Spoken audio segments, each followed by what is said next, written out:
Well, first, college students had to leave their campuses due to the coronavirus. Now, some of those students are obviously having a tough time paying for their tuition and living expenses. But some universities and alumni are really stepping up to help out. And joining us to explain what his school is doing is Major General Walter Givhan from Troy University.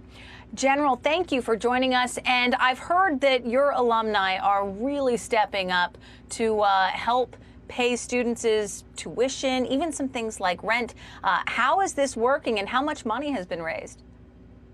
Yeah, thank you very much. As soon as this pandemic hit, we realized it's going to be very disruptive, very difficult for our students, but not just our students, our faculty, staff, and alumni. So we established something we call the COVID-19 Emergency Fund to assist students primarily with those expenses that were completely unexpected, be it rent, utilities, travel, transition with technology.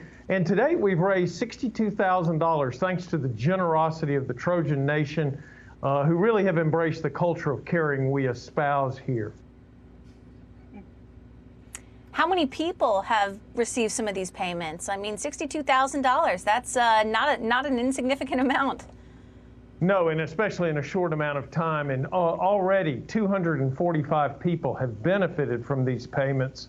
That's great. Of that, 225 were students, 20 alumni and staff and faculty who also were affected by this.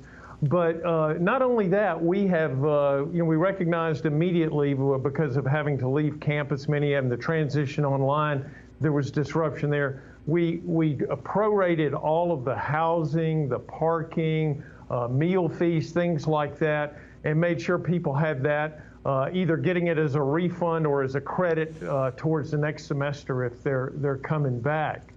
And then, of course, we're a flag-waving university, and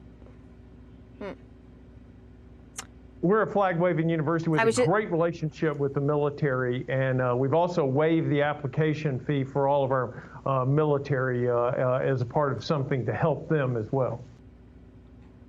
Looking ahead to the fall semester, I know some universities in California have already come out and said that they are not going to be holding in-person classes for the fall semester. What is the status of Troy University? Are you all at all considering doing something similar?